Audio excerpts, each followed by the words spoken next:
আমার কাছে বছরের কিছু প্রিয় দিনের মধ্যে অন্যতম হলো আমার দিদির জন্মদিন। আর সেই জন্মদিনেই কী কী খেলাম তোমাদের বলবো। প্রথমেই জন্মদিনের আগের দিন 12টা বাজার কিছুক্ষণ আগে খেয়েছিলাম মোমো, চিজ মশালা কুলচা, এগ ডেভিল।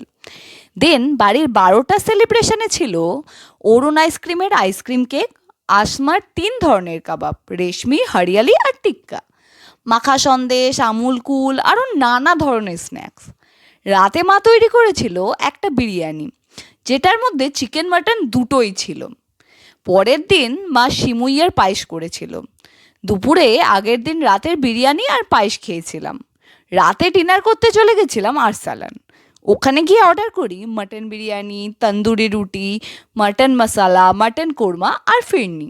সেই খাবারের টেস্ট কেমন ছিল আর প্রাইস সব নেক্সট ভিডিওতে বলবো। এইভাবেই দিদির এবছরের জন্মদিন সেলিব্রেট করলাম।